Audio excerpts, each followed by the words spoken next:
Hello everyone and welcome back to another video. In this video we are going to talk about English grammar. We will discuss complete what is noun, what is pronoun and parts of speech. Don't understand about the foundation of English grammar, so we cannot form any sentences from our mother tongue to English. Well, let's dive into. Grammar refers to the way words are used, classified, and structured together from coherent written or spoken communication. This guide takes a traditional approach to teaching English grammar, breaking the topic into three fundamental elements: parts of a speech, inflection, and syntax. Each of these is this create individual part, but they are all interestingly linked together in meaning. Parts of speech of the first part of the guide. We will look at the basic components of English words. The parts of speech are the categories to which different words are assigned based on their meaning, structure, and function in a sentence. We will look in great detail at the seven main parts of speech: nouns, pronouns, verbs, adjective, adverbs, prepositions, and conjunctions, as well as other categories of words that don't easily fit in with the rest, such as practical, determiners, and gerund. By understanding the parts of speech, we can better understand how and why we structure words together to form sentence. Inflection, although the parts of speech provide the building blocks for English. Another every important element is inflection, the process by which words are changed, informed to create new specific meanings. There are two main categories of inflection: conjunction and declension. Conjunction refers to the inflection of verbs, while declension refers to the inflection of nouns, pronouns, adjectives, and adverbs. Whenever we change adverb from the present tense to the past tense, for example, we are using conjunction. Likewise, when we make a noun plural to show that there is more than one of it, we are using declarations. Syntax. The third and final part of the guide will focus on syntax, the rules and patterns that govern how we structure sentences, the grammatical structures that constitute syntax can be thought of as a hierarchy with sentences at the top of as largest cohesive until in the language and words. The parts of speech at the bottom. We will begin the third by looking at the basic structural units present in all sentences, subjects and predicates, and progressively move on to larger classes of structure, discussing modifiers, phrases, and clauses. Finally, we will end by looking at the different structures and categories of sentences.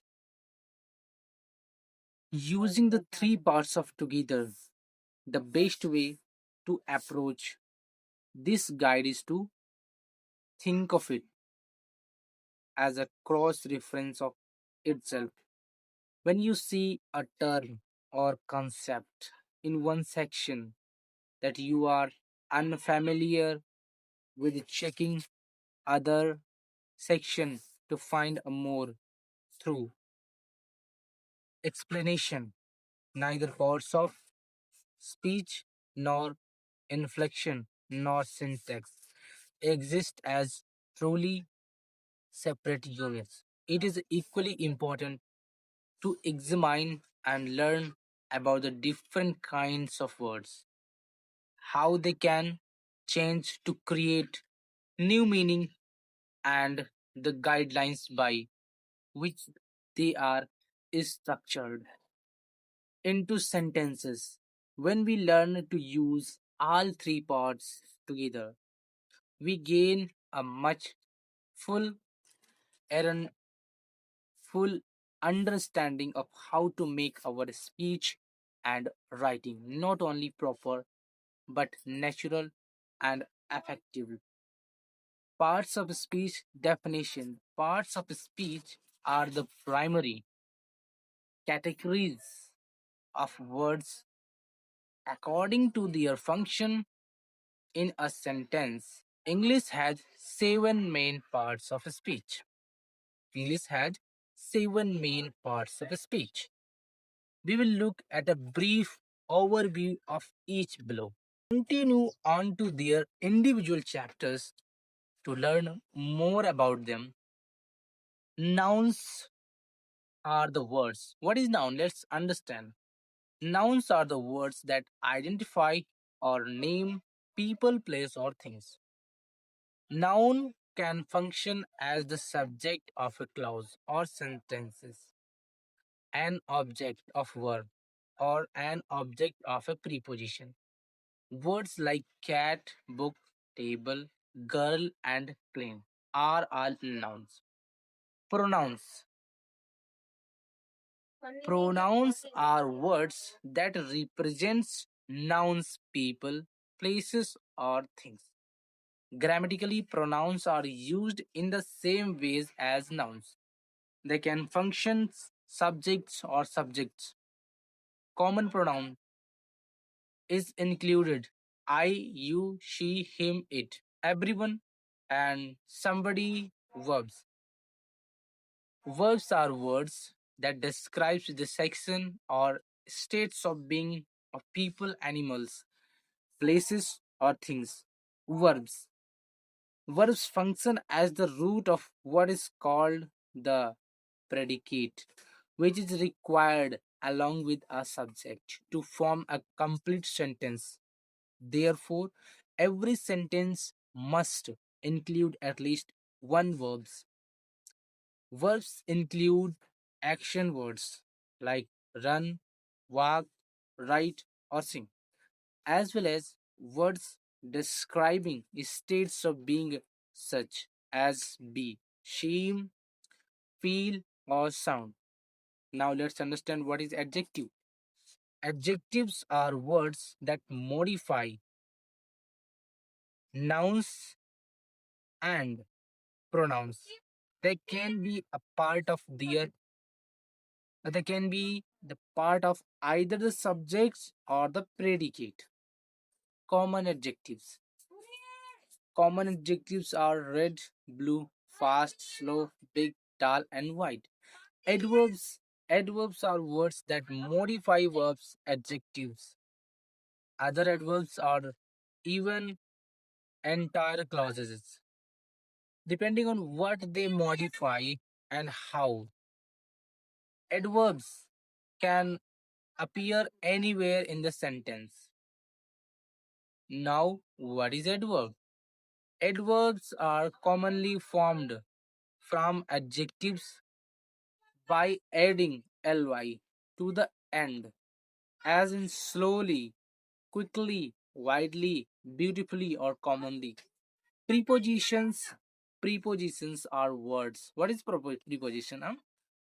So preposition are words that expresses a relationship between a noun or pronoun, known as the object of the preposition, and another part of the sentence together. These form prepositional phrases which can function as adverbs in a sentence.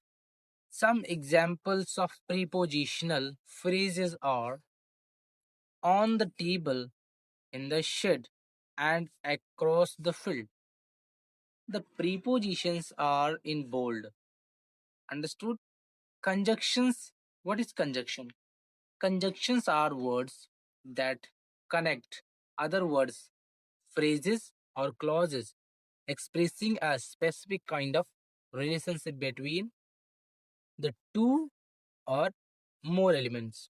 The most common conjunctions are the coordinating conjunctions and but or nor for show and yet other parts of speech. In addition to the seven parts of speech, there are several other groupings of words that do not neatly fit into anyone. Specific categories, partic- particles, articles, determiners, gerunds, and interjections. Many of these shares characteristic with one or more of the seven primary categories. For example, determiners. Determiners are similar in many ways to adjectives, but they are not completely the same, and most particles are identical in appearance to prepositions but have different grammatical functions because they are harder to classify in comparison to the seven primary categories above. They have been grouped together in this guide under the general category